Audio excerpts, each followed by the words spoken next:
দিখৌ দিচাং দৰিকা আদিকে ধৰি শিৱসাগৰৰ প্ৰায়বোৰ নদীৰে জলস্তৰ বিগত কেইটামান দিনত বৃদ্ধি পোৱাৰ পিছত শিৱসাগৰ জিলাৰ এক বৃহৎ এলেকা বানৰ কবলত পৰিছে।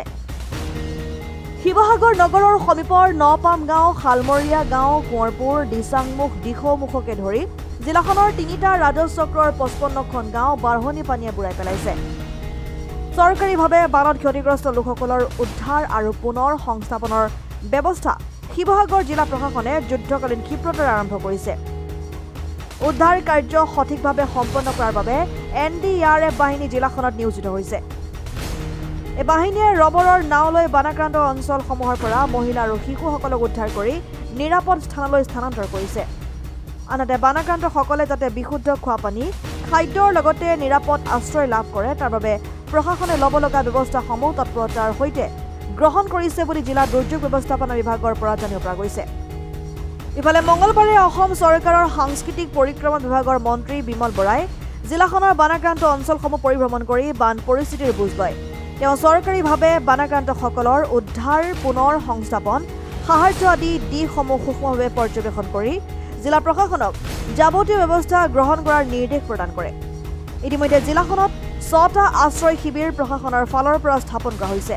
পূৰ্বৰ 2টা দিনতকৈ পানী কিছু হ্ৰাস পোৱাৰ বাবে অনাগত কেইটামান দিনত বান পৰিস্থিতি উন্নত হ'ব বুলি ধাৰণা কৰা হৈছে।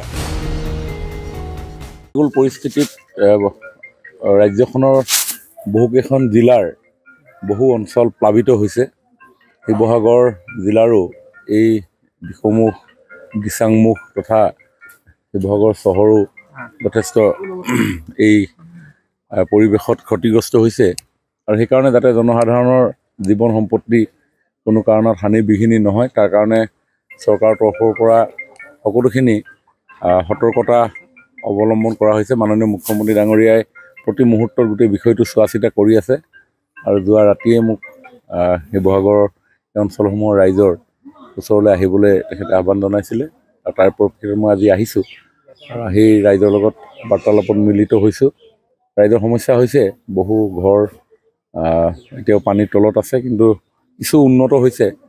আপোনালোকৰ মতেই যোৱা পৰহি যথেষ্ট পানী আছিলে বুলি কৈছে, অভাৰটপো বহুত হৈ আছিলে, কিন্তু লাহে লাহে কমিছে আৰু আজিৰ পৰা আমি ৰাইজৰ সুবিধাৰ কাৰণে কিছু খোৱা বস্তুৰ ব্যৱস্থা কৰিছোঁ। এই অঞ্চলটোত প্ৰায় 2100 ঘৰ আছে। প্ৰত্যেক প্ৰাপ্তবয়স্কক আমি 600 গ্ৰামকৈ আৰু আমাৰ সৰু ল'ৰা ছোৱালীৰ কাৰণে 400 গ্ৰাম চাউল 3 দিনৰ কাৰণে আমি আজি দিয়াৰ ব্যৱস্থা কৰিছোঁ। সেইধৰণে 100 গ্ৰামকৈ দাইল আৰু নিমখো আমি দিয়াৰ ব্যৱস্থা কৰিছোঁ, যাতে কোনো তেওঁলোকে খাদ্যবস্তুৰ সংকটত পৰিব লগা নহয়, তাৰ কাৰণে ব্যৱস্থাখিনি কৰা গৈছে। ব্ৰহ্মপুত্ৰৰ পানী যদিও হ্ৰাস পাইছে, কিন্তু দিখৌ বানে আজি শিৱসাগৰৰ বহু অঞ্চল প্লাবিত কৰিছে। দিখৌ বানে বেছি আজি তাণ্ডৱ সৃষ্টি কৰিছে। হয়, এতিয়া আজি ব্ৰহ্মপুত্ৰৰ জলস্তৰ কিছু নিম্নগামী হৈছে, কিন্তু অন্যহাতে 2-এখন নদী পাহাৰৰ ফালে বৰষুণ দিয়াৰ কাৰণে বৃদ্ধি পাইছে বুলি খবৰ আহিছে। গতিকে যিকোনো পৰিস্থিতিৰ কাৰণে আমাৰ চৰকাৰ প্ৰতি মুহূৰ্তত সচেতন হৈ আছে, সজাগ হৈ আছে আৰু বিষয়া কৰ্মচাৰীসকলক সকলোকে নিৰ্দেশ দিয়া হৈছে যাতে কোনো জনসাধাৰণে কোনো অধিক ক্ষতিৰ পৰা যাতে ৰক্ষা পাব পাৰে তাৰ কাৰণে সকলো ব্যৱস্থা গঢ়ি তুলিবৰ কাৰণে নিৰ্দেশ দিয়া গৈছে। শিৱসাগৰৰ পৰা পৱন আগৰৱালৰ ৰিপৰ্ট, ডেমক্ৰেটিক আছাম।